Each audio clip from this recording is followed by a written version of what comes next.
Heading to Capitol Hill now, where House Speaker Nancy Pelosi is holding her weekly press conference. Let's listen. Goals. This is so important, and I hope that any shutdown will be taken off the table as a reasonable approach to governance. It had terrible impacts, as you know, in the lives of the families affected by our federal employees who are not receiving their paychecks in a timely fashion, by their communities, where since the paychecks were not coming, the community suffered as well in its own individual economies. It had an impact on our national economy as well in terms of the GDP, harming GDP growth. It's harmful to our veterans, many of whom, a third of the federal employees, about 31% to a third of our federal employees are veterans. And for veterans, if many of them have their jobs because they have security clearance, and security clearance is affected by your credit rating, and your credit rating is affected by your ability to pay your bills on time. So there was such a negative impact, and hopefully we can do something to help our contractors because they are not getting paid under the present formulation of things, and there's some initiatives coming forward to help those, especially our low-paid contractors. So we know what the consequences of a shutdown are, and so yesterday we had two bills on the floor. One of them to say that a shutdown is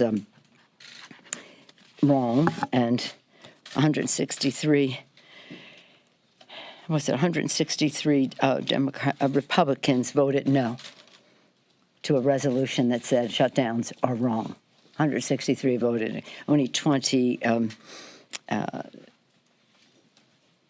voted yes on that. And then there was a federal employee pay raise to make the federal pay consistent with federal pay for the military, and only 29 voted yes on that. 161 voted no. 163 shutdowns are wrong. 161, the federal employees should be paid in a fair way with their increase involved there. So that was much unfortunate.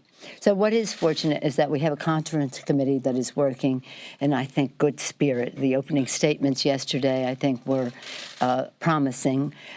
House and Senate, Democrats and Republicans.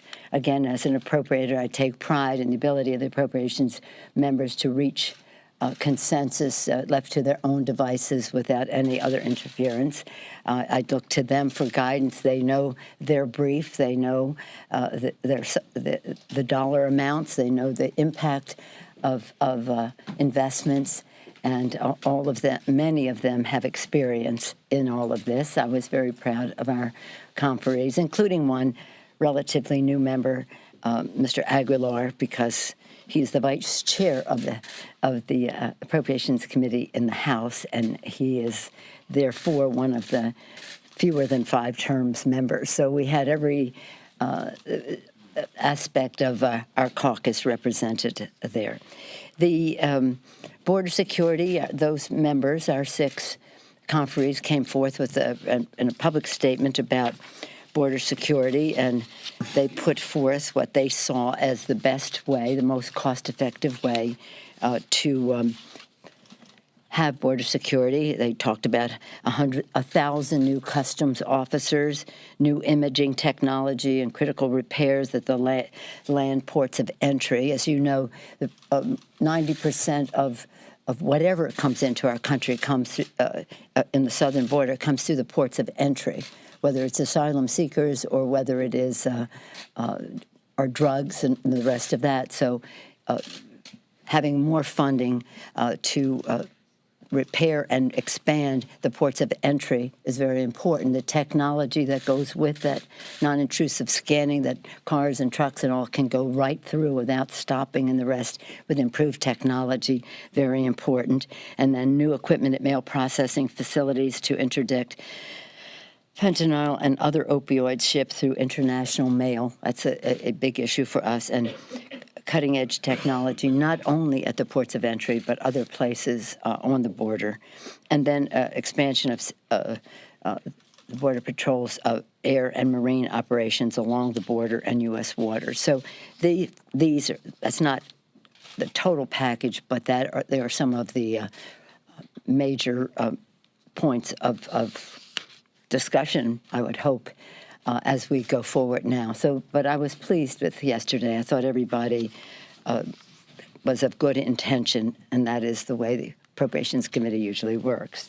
As this all goes on, we have been, since the election, preparing our For the People agenda, lowering health care costs by lowering the cost of prescription drugs and ensuring that pre-existing condition benefit continues, lowering health care costs, increasing the paychecks by building the infrastructure of America in a green way from sea to shining sea, and H.R. 1, which is moving along our integrity in government to increase the voices of the American people, and so that they know that the people's agenda will happen and not the special interest agenda. So that Paycheck Fairness had one of the hearings yesterday. Yesterday, we also had yesterday was this week we observed the 10th anniversary of President Obama signing the Lilly Ledbetter Act. It was one of the first bills we sent as a Democratic Congress to our newly inaugurated Democratic President of the United States. And his first bill to sign was Lilly Ledbetter, which opened the door to more fairness in the workplace. But it wasn't paycheck fairness completely. So yesterday, on that anniversary, once again, Rosa DeLauro, she's been introducing it, I think, every Congress for as long as I can remember.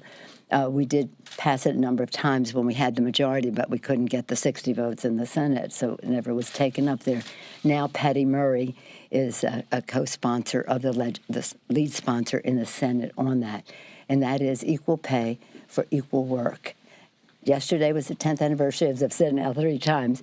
April 2nd is Equal Pay Day. That is the day at which women start to get paid for their work for the year, as opposed to what men make for the year. So we hope that this bill could be signed into law by that day, all a part of the For the People agenda for bigger paychecks, lower health care costs, more integrity in government. Any questions?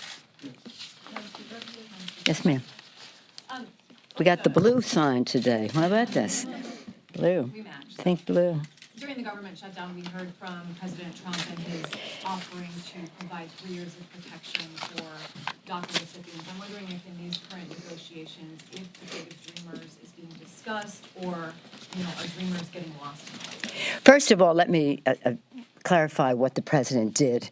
He did not. What he did. The Dreamers, DACA, because that's a narrower universe. The Dreamers are twice the number of the DACA recipients. So, but in his comments, he said he wanted to protect the DACA. What he did was he took away the protections DACA had. He took away the protection TPS had, temporary protected status, people in our country had. He took away an initiative of President Obama to facilitate amnesty questions in the country of origin. He took those away. And then he said, I'm going to give these back to you temporarily if you give me a wall. Well, you shouldn't have taken them away in the first place. These protections were there until you decided to take them away. And so now you're going to come back and say, I'll give them back to you for 3 years. That is not a protection. Protection is something that has certainty to it. So it was really disappointing. Having said that about what the president did, I take these are protections that exist. I'll take them away. I'll give them to you temporarily. You give me a wall permanently, a non-starter. And then in terms of this negotiation, it's up to the conferees to negotiate, but the point is, what is the best way to protect our border? And you've heard some of the ideas that are there, many of which the president talked about in that speech as well. We recognize, as I said, 90% of what we're concerned about, whether it's drugs or whatever, comes through the ports of entry. Let's make them stronger with roads to go with it so that we can facilitate commerce and tourism and immigration, and first and foremost, security. Yes, sir. Yes, sir. You said that earlier, just a minute ago, you said that the committee should be left to a consensus of its own devices. Yes. Whatever the product is, are you committed to allowing a floor vote? Whatever conference agreement that they have, are you committed to bringing that to the floor for a vote? Well, if they come out with a bipartisan consensus, of course. Even if it includes border wall money, though? We're not having a negotiation over this right now. They're having a negotiation over it in there. There's not going to be any wall money in the legislation. However, if they have some suggestions about certain localities where technology, some infrastructure, as I said, about the ports of entry, we might need more ports of entry. We might need some roads. That's part of the negotiation. It is not a negotiation for the president to say. What did he say today? Congress is, it doesn't matter what Congress does. I knew that he wanted it all to himself. I mean, oh, really? A president who wants to have Congress be completely irrelevant in how we meet the needs of the American people? No, come on. So let them work their will. I'm an appropriator. See, that's where one of the places I was forged. Intelligence. Shall we go to that subject on the president? Intelligence and appropriations. And they know their brief. They know their limitations in terms of financial resources, and they have to choose the best way to use the money for the American people. So that's why I have confidence in what they can do. Yes. Mitch McConnell indicated earlier this week he might be open to supporting legislation that would end government shutdowns in a permanent way. Would you support legislation to effectively outlaw government shutdowns? Well, yeah, but there's so many possibilities on the table that I don't think that should be part of this agreement, because there's not a consensus as to what that would be. If there is a consensus, maybe it could be. But we have to, just so you know, in order to have a bill signed by the president by the 3 weeks, we have to have a signed conference report by next Friday. So we only have this week plus 1 day, with the State of the Union in between, to get this done in order to then bring it to the floor and have it on the president's desk.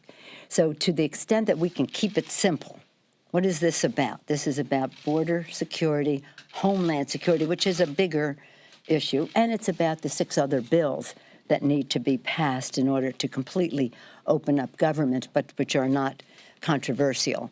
And again, I feel confident about the ability of Congress to do the right thing in that, respecting the differences of opinion might be there, but that's what a negotiation is about.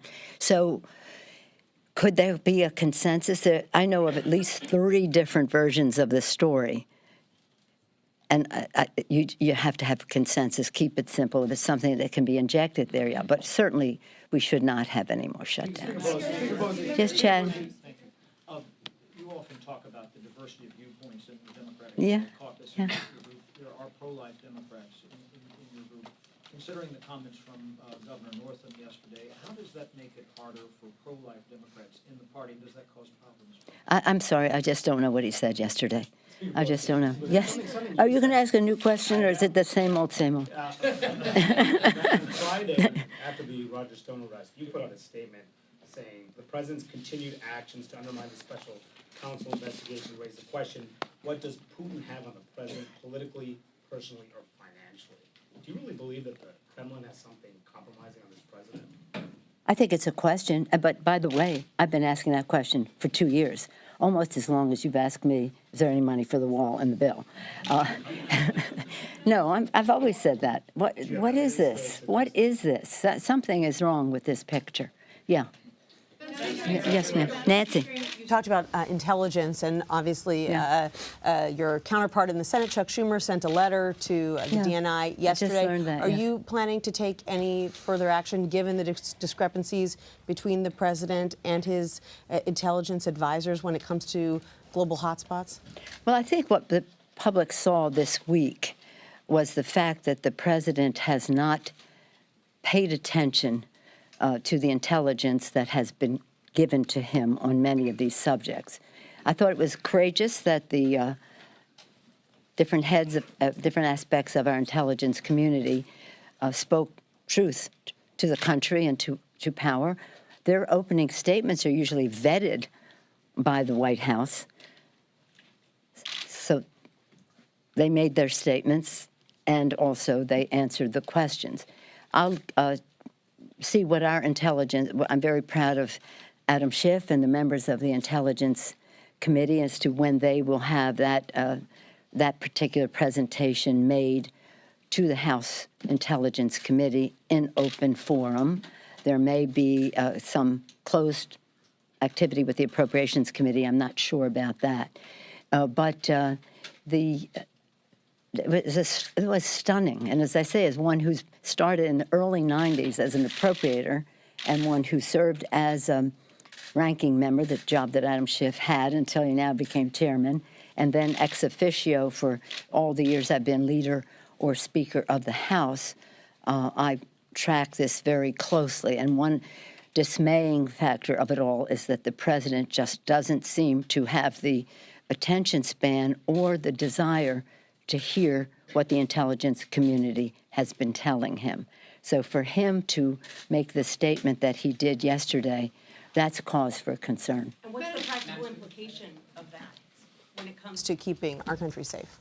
Well, I think that it's important for the Republicans in Congress to recognize that they have to weigh in with the president to say, you can't act without knowledge. The intelligence community is there to be a protection for the American people. When I started all those years ago, it was about force protection. I've shared this with some of you. It was about force protection.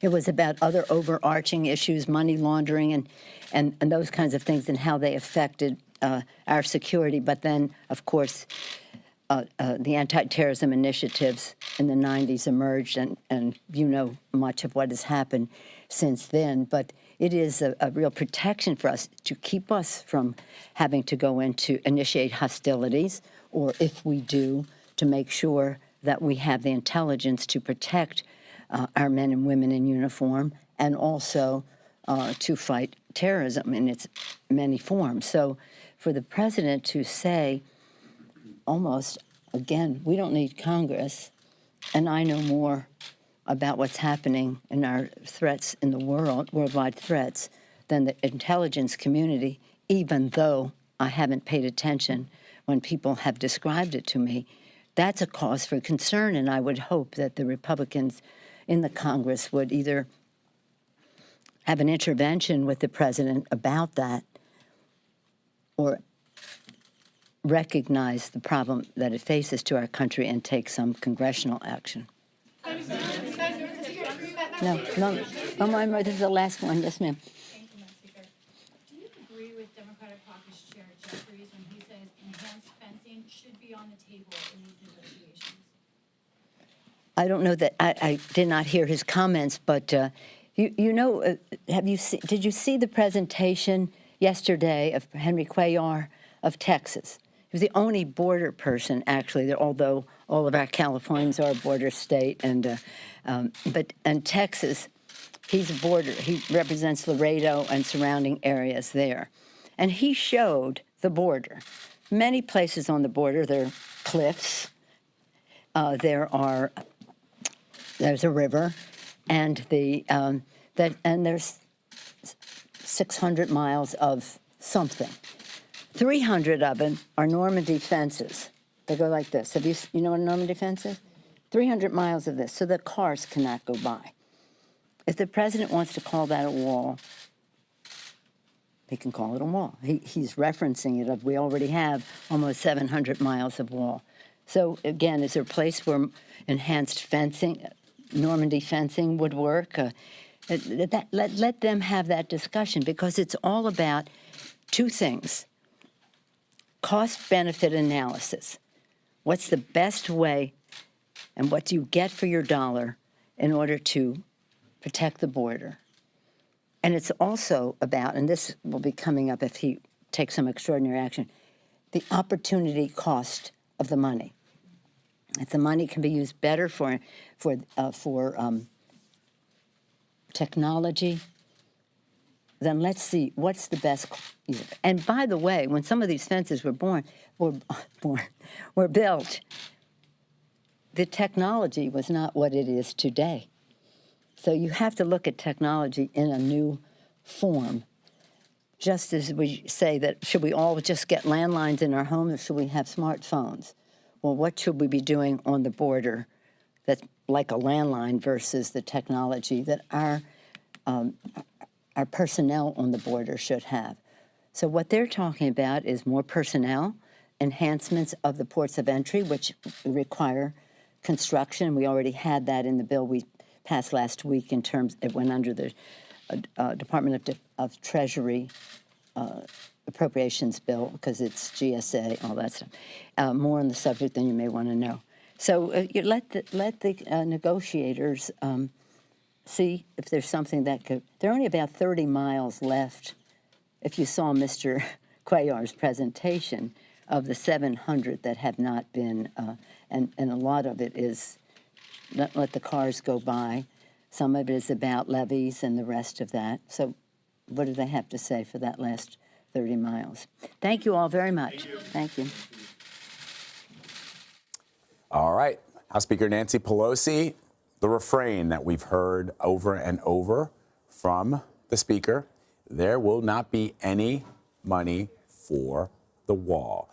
She's commenting on the negotiations that are in play right now to avoid another government shutdown ahead of the February 15th deadline, which is certainly looming. The President of the United States has been tweeting about it all morning long over the last couple of days. The President has tweeted about the wall. He's said crime will fall. In fact, I think they're sort of trying to get some kind of a slogan going because the President multiple times has tweeted that build the wall, crime will fall.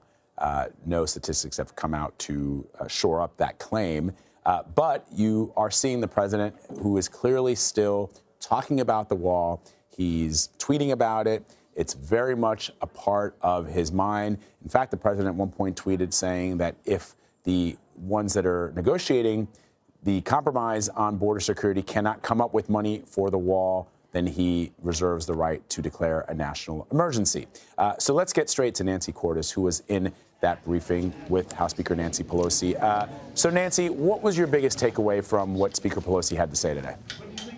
Well, I thought it was very interesting, Vlad. You know, a few different reporters tried to ask her in a couple of different ways whether any kind of wall funding or barrier funding would be included in this package, whether Democrats would be willing to compromise on that. And she said absolutely not to a wall. But at the very end, she did concede that, you know, there are all kinds of barriers along the southern border. There are walls, there are fences, there are these Normandy fences that she talked about. And she said if the appropriators who are meeting in this conference committee decide that in some areas that's the best approach and the president wants to call that a wall, fine.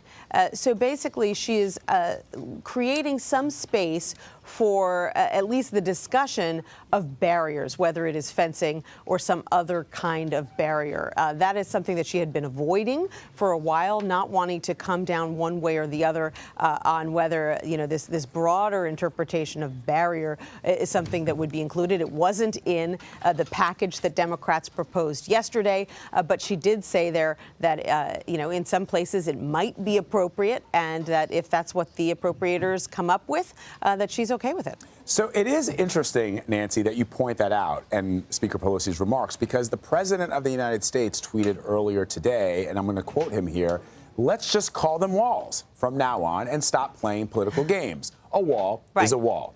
And it seems as if Speaker Pelosi is saying, yeah, let's just call them walls. If that's what you want to call them, sure. Right. Exactly. And, you know, the president has been all over the map on this issue. At certain points, he has said it must be a wall. Then he said it could be steel slats. Then he said a wall or a barrier. And now he's back to talking specifically about a wall. The reality is that, you know, everyone up here is very aware of the semantics. And if the term barrier is a less loaded term for these negotiators, then that may be something that they embrace. But it was not in in, again, the opening salvo from Democrats. But crucially, they have not closed the door on it, which, does give a lot of lawmakers some hope as they watch these negotiations begin to play out, knowing that these 17 lawmakers, Democrats and Republicans, only have 2 weeks now to reach some kind of deal. So given that there's only 2 weeks to reach this deal, Nancy, but the government has reopened, are Democrats able in the House to get their agenda going? Sure. I mean, they're already pushing forward. They're holding votes, for example, on making Election Day a federal holiday. They are talking about H.R. 1, which is their big package to sort of bring some more sunlight into government, they argue, campaign finance reform. They are looking at a whole host of issues. Now, whether these bills that they are working up in the House are going to go anywhere in the Senate is another matter. But they are walking and chewing gum, if you will, and moving on to other issues now that the government is reopened. And I will say that there is an assumption around here, Vlad, that that the government probably, and it's always hard to predict when you're talking about President Trump, but probably that he would steer clear of another shutdown, in part because all the polls show that it didn't work out that well for him the first time, and in part because what was clear the first time around is that there's not much of an end game strategy there. Once you shut the government down, what do you do next? So most lawmakers assume that if there is no deal, that the president would probably lean more on the option of declaring a national emergency, which of course has its own problems, but would be less likely to try to court yet another government shutdown. All right, let's talk briefly.